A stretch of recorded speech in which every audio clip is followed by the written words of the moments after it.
Assalamualaikum warahmatullahi wabarakatuh. Waalaikumsalam warahmatullahi wabarakatuh. Alhamdulillahilladzi khalaqal mauta wal hayata liyabluwakum ayyukum ahsanu amala wa huwal azizul ghafur. Asyhadu an la ilaha illallah wahdahu la syarika lah wa asyhadu anna Muhammadan abduhu wa rasuluh. Allahumma salli ala Muhammadin wa ala alihi wa ashabihi wa mawalah, amma ba'd. Qala ta'ala fil Qur'anil Karim, a'udzu billahi minasy syaithanir rajim. Ya ayyuhalladzina amanu taqullaha wal tanzur nafsum ma qaddamat lighad wattaqullaha innallaha khabirum bima ta'malun. Shadaqallahul adzim. Jamaah salat maghrib Masjid Jenderal Sudirman yang insya Allah dirahmati Allah Subhanahu wa Ta'ala. Marilah kita ulangi kembali di dalam kita senantiasa memanjatkan rasa syukur kita kehadiran Allah Subhanahu wa Ta'ala, yang mana Allah telah melimpahkan segala taufik dan hidayahnya kepada kita sekalian, sehingga di sore yang agak mendung, agak redup, tapi santapan jasmaninya cukup, sehingga tidak terlalu mengkhawatirkan. Tidak pengaruh. Nanti dilanjut dengan santapan rohani. Salam serta sholawat atas junjungan kita Rasulullah Muhammad Sallallahu Alaihi Wasallam, yang karena perjuangan Rasulullah itulah kemudian kita bisa mengimani, bisa meyakini, bisa mengamalkan, dan sekaligus bisa mendakwahkan dinul haq, dinul Islam. Tadi sudah sampaikan bahwa tema kajian pada akhir tahun ini saya insya Allah baru bisa mengisi pada tahun depan. Wah, kelamaan ini. Tahun 2025. Insya Allah. Insya Allah. Kalau masih diberi Diundangan. Sehingga semangat tahun baru untuk meraih kesuksesan hidup. Tadi yang saya sampaikan, saya bacakan di dalam surat Al-Hasyr, surat yang ke-59, ayatnya yang ke-18.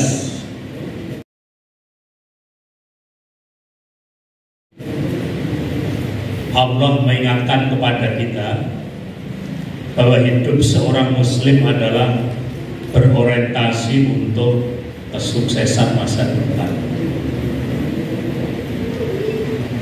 Wahai orang-orang yang beriman, bertakwalah kepada Allah, dan hendaklah setiap orang memperhatikan apa yang telah diperbuatnya untuk hari esok, untuk akhirat, dan bertakwalah kepada Allah.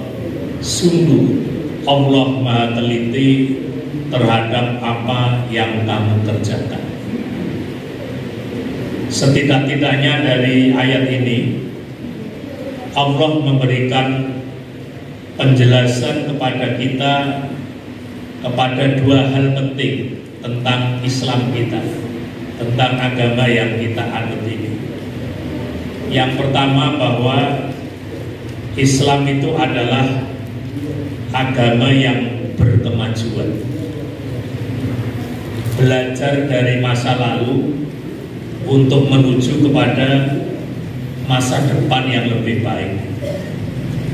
Kita selalu berbicara tentang hidup yang progresif, hidup yang senantiasa berjalan ke depan. Kemudian yang kedua, ada mufassirin yang mengartikan ayat ini diawali dengan ya ayyuhalladzina amanu taqullah dan juga diakhiri dengan wattaqullah. Ayat diawali dari perintah untuk bertakwa kepada Allah dan juga diakhiri perintah untuk bertakwa kepada Allah. Ini adalah berkaitan dengan apa yang menjadi tolak ukur tentang kesuksesan di masa depan. Jadi kita ini kan sekarang ini kalau sudah berbicara tentang tolak ukur masa depan, kesuksesan masa depan, itu kan kemudian masa depan yang mana? Kalau masa depan yang jangka pendek, di mana orang sering mengatakan manusia modern itu kena penyakit yang namanya penyakit miopis. Miopis itu penyakit rambut jauh. Jadi pakai kacamata minus ya. Kacamata minus saja. Yang bisa dilihat itu hanya yang di depannya persis.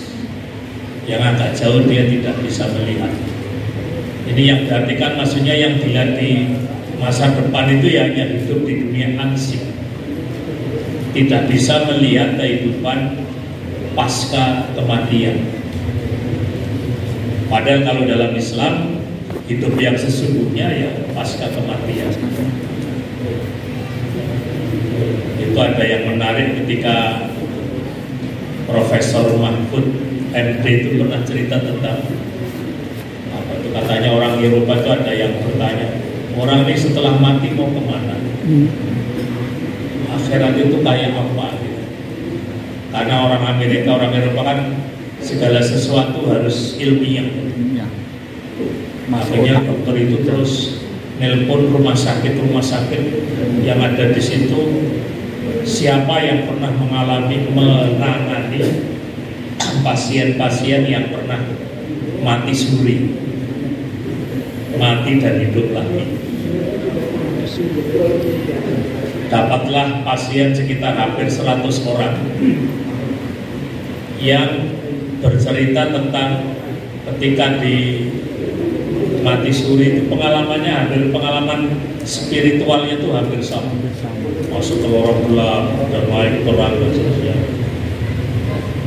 Dan yang menarik adalah ketika dalam kondisi terang, orang mengatakan mengsak kebiaran, sudah bisa melihat sejarah perjalanan hidup orang itu lengkap, tidak ada yang tercecer sedikit pun. Padahal dulu waktu kita masih kecil, masih di pesantren segala itu kan, bayangkan kalau malaikat raqib dan atid mencatat amal kita, kalau satu hari habis 5 kebet itu 5 itu berarti 1 bulan berapa buku, 1 tahun berapa buku, terus seumur hidup berapa almari bukunya, buku tentang catatan kehidupan seseorang. Tapi setelah mahasiswa mengenal flash disk, akhirnya pikirnya berganti, barangkali catatan amal seperti dimasukkan di flash disk, jadi nanti tinggal ditayang ulang. Ternyata flash disk juga masih terlalu simpel. Nah akhirnya ringkas cerita itu dalam sak kebiaran bisa melihat seluruh rangkaian sejarah kehidupan seseorang, tidak terkurangi sedikit pun. Nah ini saya kira teknologi juga perlu mengejar itu. Nah, bapak-bapak, ibu-ibu sekalian, saya akan berbicara tentang meraih kesuksesan, tapi mungkin lebih banyak kepada kesuksesan sebagaimana yang difahami oleh orang sekarang itu. Karena bagaimanapun ya, tadi pagi saya kebetulan diminta untuk ngisi konferensi Masjid Nasional berkaitan dengan bagaimana meningkatkan kualitas kesehatan jamaah masjid. Ya, bagaimanapun akhirnya saya diberi tugas untuk berbicara tentang apa persoalan-persoalan yang dihadapi di dalam kehidupan kemasjidan kita. Tadi menarik, ada narasumber yang mengatakan temanya kan kembali menfungsikan masjid atau masjid sebagai tempat pemberdayaan umat. Ya, temanya ya memang harusnya itu. Tidak usah kembali, memang situasinya harus seperti itu. Nah, sekarang saya akan berbicara secara umum bahwa saya mengambil dari buku leadership dari John Maxwell itu. Dia mengatakan ada beberapa catatan untuk bisa dalam hidup ini sukses, baik sukses kehidupan duniawi maupun ukhrawi. Yang pertama, bahwa orang hidup itu dipersyaratkan untuk fokus kepada tujuan. Kalau di dalam doktrin agama kita kan qul inna sholati wa nusuki wa mahyaya wa mamati lillahi rabbil alamin. Itu adalah fokus kepada tujuan hidup.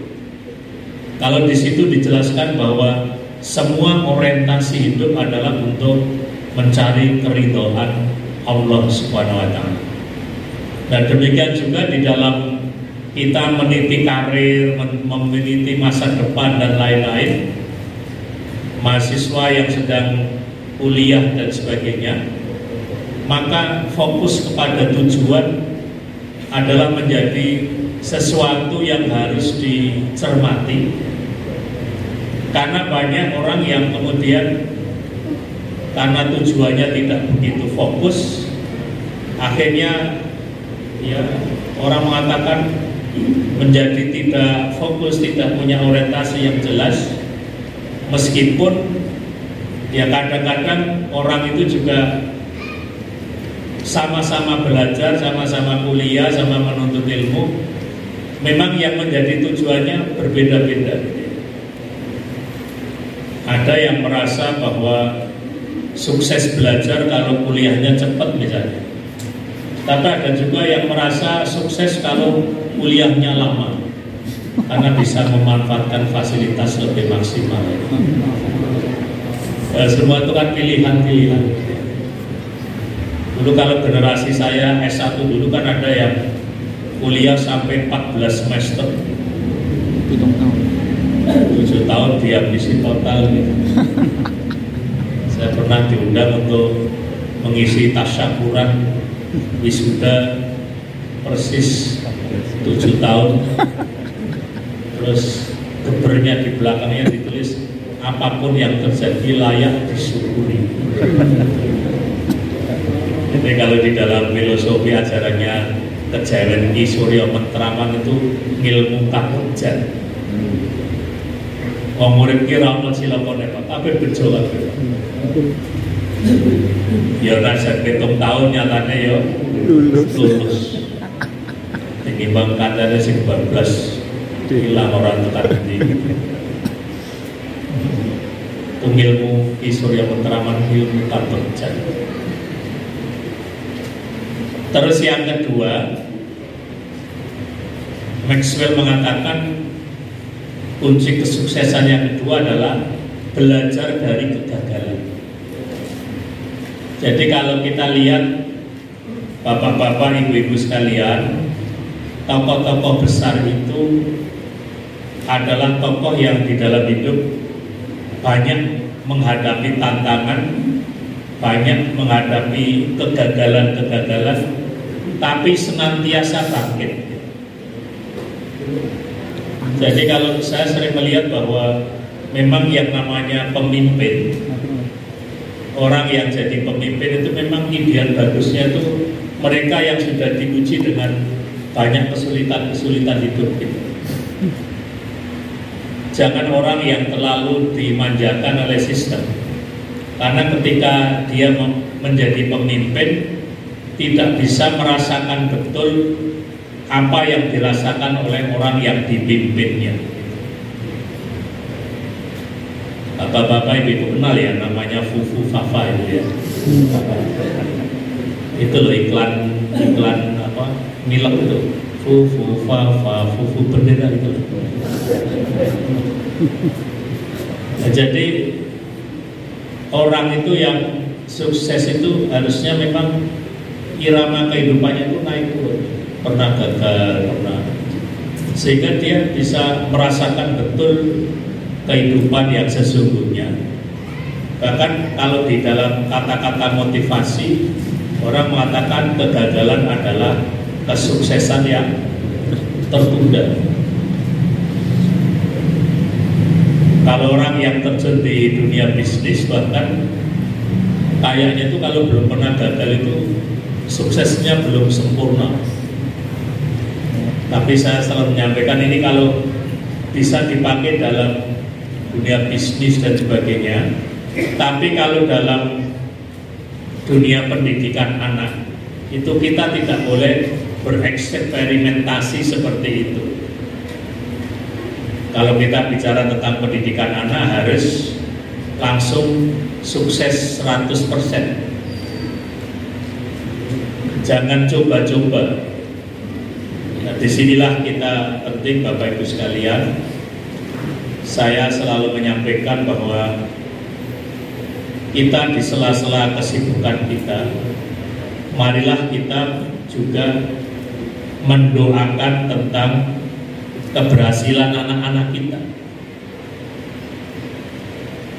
Terus yang berikutnya, orang-orang yang sukses yang ketiga adalah mereka yang bisa mengembangkan segenap potensi atau kemampuan yang ada pada dirinya diperkembangkan secara maksimal. Ini sekarang kita punya Menteri Pendidikan yang baru, ya banyak gebrakan-gebrakan termasuk the 7 habits gitu ya, 7 kebiasaan yang baik, ternyata bangun tidur, mandi, olahraga dan seterusnya. Termasuk juga susunya diganti kelor. Pertanyaannya mau diganti kelor, monggo nanti pulang dari pengajian ini jamaah langsung nandur kelor, bisa ditawarkan kepada pemerintah untuk makan siang anak-anak sekolah. Ada yang untuk beli susu gak ada, akhirnya ganti kelor.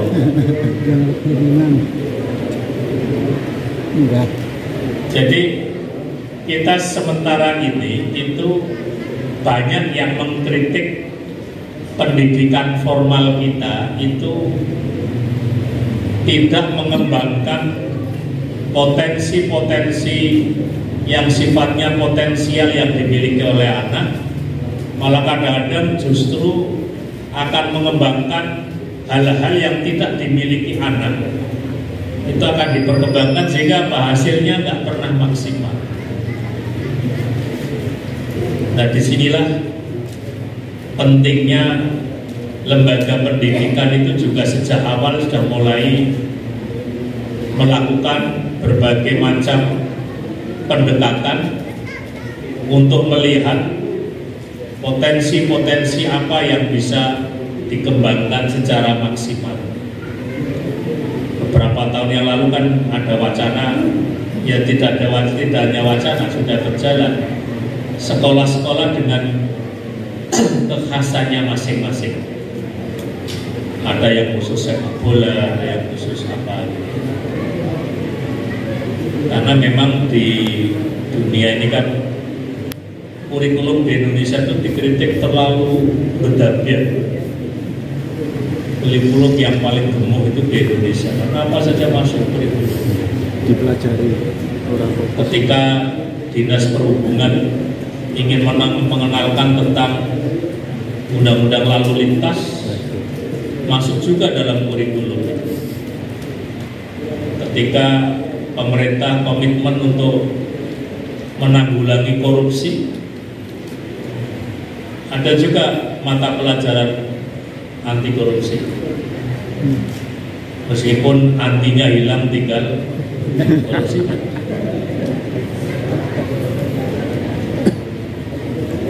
Saya tanggal 9 Desember diperingati hari anti korupsi. Jadi di kita ini bulan Desember ini peringatan itu banyak. Tanggal 1 diperingati hari apa itu? Hari AIDS sedunia. Tapi orang Islam itu kan memang pintar berseloroh, Pak. AIDS bagi orang Islam itu kan aku Islam ning durung sholat, atau aku Islam ning durung sodakoh. Dia nggak yakin kalau penyakit-penyakit yang seperti itu yang berkaitan dengan kelamin segala itu karena orang Islam, tapi hanya itu Islam ning durung sodakoh. 9 dari anti korupsi, tanggal 10 diperingati sebagai hari Declaration of Human Rights, dari hak asasi manusia. Nah, kembali kepada tanggal 20 Desember itu kita memperingati hari Kesetiakawanan Nasional. Makanya kunci kesuksesan yang keempat adalah orang yang bisa membangun hubungan yang baik, bisa membangun relasi yang positif. Jadi bapak-bapak, ibu-ibu sekalian, ketika Rasulullah Muhammad Sallallahu Alaihi Wasallam itu kan sudah mengingatkan kepada kita, orang yang senang menjalin relasi, senang bersilaturahim, itu setidak-tidaknya kemanfaatan ada dua. Yang pertama dipanjangkan umurnya, yang kedua ditambah rizkinya. Ini kan sebenarnya secara filosofis memiliki makna yang dalam, bahwa orang untuk bisa sukses harus diawali dengan bisa membangun relasi yang baik, baik awalnya dari dimensi horizontal, nanti kemudian naik kepada dimensi vertikalnya. Itu. Kemudian yang kelima, ibu bapak sekalian, orang yang sukses adalah mereka yang konsisten di dalam menjaga kesehatan. Jadi kalau WHO mendefinisikan kesehatan itu kan tidak hanya fisik ya, jasmani, rohani, sosial, ada kesehatan, ekonomi, macam-macam gitu Pak ya. Nah, tapi sekali lagi bahwa kita berbicara tentang menjaga kesehatan. Ini sekarang ini kan bapak-bapak, ibu-ibu sekalian, adik-adik kita yang hidupnya penuh dengan persaingan, penuh dengan ketidakpastian dan sebagainya, banyak yang potong kompas tapi dia sendiri nggak sadar sebenarnya. Jadi omset peredaran narkoba dan sebagainya itu kan mengkhawatirkan. Itu semuanya ada di sekitar kita. Jadi anak-anak yang punya kegalauan hidup, kegelisahan hidup itu kemudian mencari solusinya pakai caranya sendiri, sehingga akhirnya muncullah perilaku-perilaku yang ya seperti itu gitu ya. Nah, kalau kita mempelajari secara psikologi fenomenologis ya, kalau kita akan mendekati kepada adik-adik kita yang masih sekolah maupun yang sudah kuliah itu, kalau kita ingin mengetahui seperti apa kehidupan mereka, maka masuklah kita di dalam kehidupan mereka. Jangan ada jarak. Dulu saya pernah nulis buku judulnya Orang Tua Sahaja, Sahabat Anak dan Remaja. Jadi supaya orang tua itu memposisikan bukan atas bawah, tapi adalah menjadi mitra, sehingga anak bisa menyampaikan sendiri persoalan-persoalan yang dihadapi dengan baik ya. Nah terus yang keenam, untuk prinsip kesuksesan yang keenam adalah orang itu bisa mengelola waktu secara efektif, bisa manajemen waktu dengan cara yang sangat efektif. Bapak-bapak, ibu sekalian, kalau kita bicara tentang waktu itu kan sangat relatif. 1 menit itu lama ataukah sebentar, itu sangat situasional. Kalau pelari sprint ya, pelari sprint itu berapa? Pelari 100 meter itu 10 detik. Itu hitungannya 0,000 sekian detik gitu. Selisih. Tapi kalau bagi mereka yang sedang menunggu pacarnya, 1 menit itu lama apa cepat? Lama ya. Jadi sangat situasional. Kemudian yang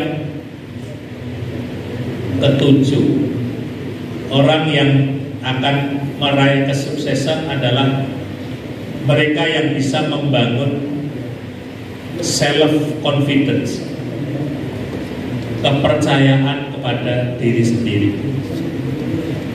Nah, jadi ibu bapak sekalian, adik sekalian, kita ini kan jadi kita itu dulu waktu masih kecil Pak, waktu pendidikan orang tua kita ini kan agak berbeda dengan situasi sekarang lah ya. Kalau dulu kalau ada tamu kan anak-anak kecil nggak boleh gabung Pak. Itu urusannya orang tua, Cak Cilik rasa ngerti, rasa melu-melu. Termasuk juga ketika kita sekolah itu juga orang tua itu boleh pesen. Jadi yang penting sekolah yang sergap. Babagan wong tua mungkin boleh duit ke piye carane. Kowe rasa ngerti. Tapi itu ada orang tua yang agak mangkel dengan anaknya terus bikin biasa. Ngerti orang itu. Bapak mungkin sikil tak dadeke sirah, sirah tak dadeke sikil, kini bisa bermobil. Kowe sekolah iso maju. Loh bapak, saya ingin main sirkus kok Pak. Jadi malah dikira main sirkus Pak. Jadi bahasa-bahasa saloko tidak memahami gitu Pak ya. Nah jadi membangun kepercayaan diri. Orang yang punya kepercayaan diri bisa menghadapi persoalan-persoalan kehidupan secara lebih terbuka, secara lebih antisipatif, dan orang yang punya potensi kepercayaan diri yang bagus, dia tidak akan minder ketika berhadapan dengan orang lain. Nah ibu bapak sekalian, kalau di dunia kerja kita kan mengenal ada pre-power syndrome, ada in-power syndrome, ada post-power syndrome. Kalau pensiunan banyaknya kena penyakit post-power syndrome,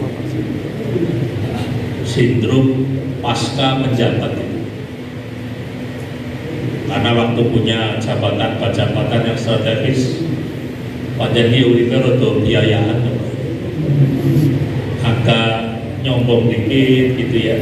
Kemudian juga sopo siro sopo ingsun gitu ya. Nah akhirnya ketika merasa tidak mendapatkan penghormatan dari orang lain, itu terus dia merasa meaningless, hidupnya hampa gitu ya. Nah, makanya kalau sekarang ini Oke, terus yang ke-8, prinsip kesuksesan menurut John Maxwell adalah menghadapi tantangan dengan kacamata yang positif.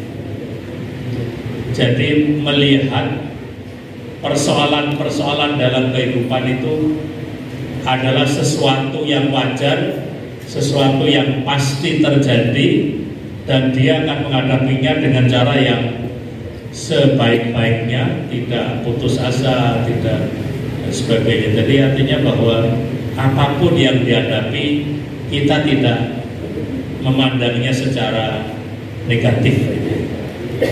Kalau dalam bahasa agama, jadilah orang yang mengembangkan husnudzon. Husnudzon itu bahasa ilmiahnya posting apa? Positive thinking. Berpikir yang positif atas apapun yang dihadapi. Dan agama itu jelas mengajari kepada kita untuk mengembangkan husnudzon, berprasangka baik kepada diri sendiri dan juga berprasangka yang baik kepada orang lain, termasuk juga berprasangka baik kepada Al-Khaliq yang menjadikan kita. Jadi kalau misalnya ada orang yang merasa bahwa Allah tidak adil dan sebagainya, kan ada perasaan itu, Pak, itu rasa-rasa. Nah itu dalam kondisi yang seperti itu, dia sedang suudzon kepada Allah SWT. Kemudian yang ke-9, ini tinggal 2, yang ke-9 adalah bahwa orang yang hidupnya sukses adalah mereka yang bisa mengambil keputusan secara tepat.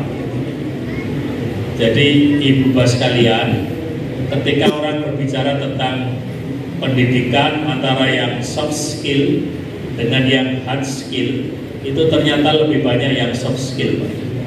Salah satu dari soft skill itu adalah apa? Kepintaran untuk bisa mengambil keputusan. Jadi sekarang ada ilmu tersendiri bagi anak-anak sekolah dan mahasiswa untuk ada kemampuan mengambil keputusan.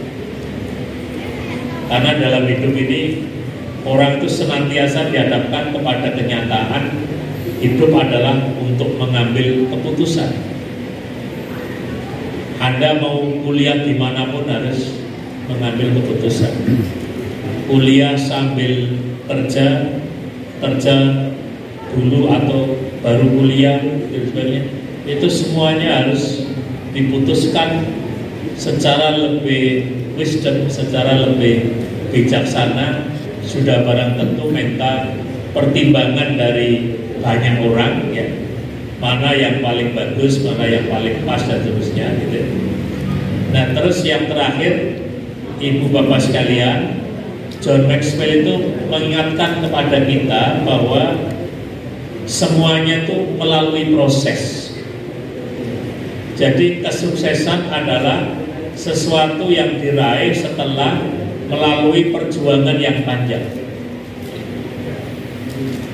Kita sekarang berhadapan dengan masyarakat, dengan generasi muda juga, yang orang mengatakan generasi instan.